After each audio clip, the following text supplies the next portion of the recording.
Atros was a name that brought fear to the older generations of Sichonarangay Parikir Nagilian. Locals said that Atros was transparent and could not be seen by the eyes, but you could hear their drums when they were near.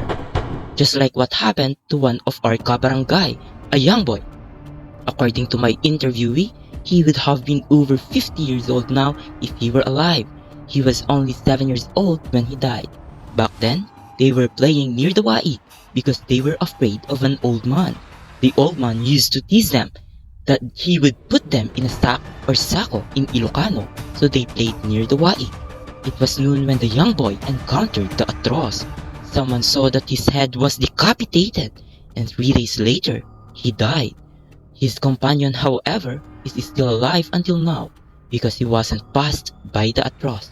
It all began when one of our kabarangay fell from the large and ancient manga tree. According to my interviewee, the copre is large and hairy-bodied, with dark eyes and holds a cigarette and prefers sitting on a big branch of a tree. Despite the warnings, one of our kabarangay and his friends, who wrote out the tales, decided to climb the manga tree, ignoring the warnings. Unfortunately, one of our kabarangay fell, severely injuring his hands. Even though he had not climbed very high, his hands twisted like a rope, and it was said to be the work of the kapre. After that incident, some people claimed to have seen the kapre in the manga tree. Others said that when passing by, their shadows split into three, with one of the shadows resembling a large, muscular figure holding a cigarette. One of the creepy stories in Agilian that you can hear in certain places is the story of the bangar tree that is located in the middle of a rice field. Since it was in the middle of a rice field, they believe that the tree is the home of the duende. They are known to be quite small and look similar to the common image of a dwarf or a goblin. One farmer told us a story about his terrible experience about the tree. He said that he once took a nap under the tree in the middle of the day and he heard whispers. Even his eyes are wide open, he still hears it. When he looked around and checked if he's with someone, he didn't see anyone else around and realized that he's the only one in there. After that moment, he remembered the story of his grandfather that the tree is the home of Duende. Later that day, while he's in the deep sleep, he dreamed about the tree. He saw a human-like figure with a glaring eyes that are laughing at him, and when he woke up in the morning, he got sick. Since then, he starts avoiding that. There was a story circulating in Nagilian about the location of a cemetery, but it is now occupied by a building near the town proper of Nagilian. People who had experiences in the place said that the wandering souls of the dead soldiers and Filipino victims would appear at the back of the building every afternoon. There is also an area in that place which has a deep hole, and there are three different stories about that hole. First is it is the home of a giant snake that will grab you.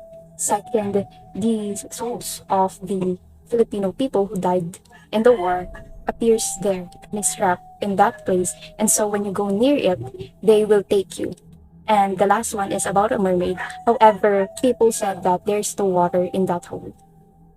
Bagulin's name is said to be derived from the offspring of Bago, an eagle from the highlands, and Ulin who came from the lowlands. Bago once traveled the mountain slopes because of a bluish crystal that he saw which represented the ocean. He then met Ulin and eloped with her to a mountainous place. They later had a son whom they named Bagulin, who grew up to become the chieftain of the community and led a victorious battle during a tribal war. As a result, the community was named after him after he passed away. There is yet another lesser-known origin for the place. It is believed that Bagolin was once a resting place for people who came from the highlands to trade for goods produced only in the plains and along the coast. Over time, people from both places settled in the area. Bagolin became rich with diverse cultures as it attracted people from various places who chose it as their home. Consequently, the residents of the valley's plains predominantly speak Ilocos, and as you ascend into the mountains, you encounter more people who speak Kankanaey and identify as Igorots. When the sun sets and darkness has spanned the land, there are entities that silently dance through the night.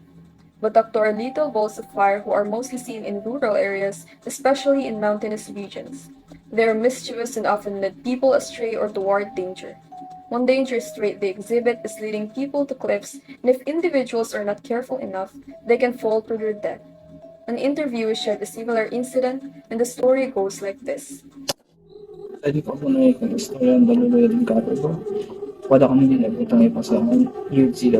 Siya niya. Kung nailata sinta kasi pansin sila. Isang magpagawan data makasila ko masisya. Lumait ka ng sumsumpat. Inunod na latang. Napapartak ka na naman dan. Hanggang na si Victorong kanusindak pa siya. Ayun latang din na nandun na. Kung baganda dahil buwan karuruwa ka ng diyan. Ay may palang ganyan na. Ay kuwadara ta silang labaw di taga. Ano ka naman gagawin ako. Mampalinda ka na yun. Isaya po.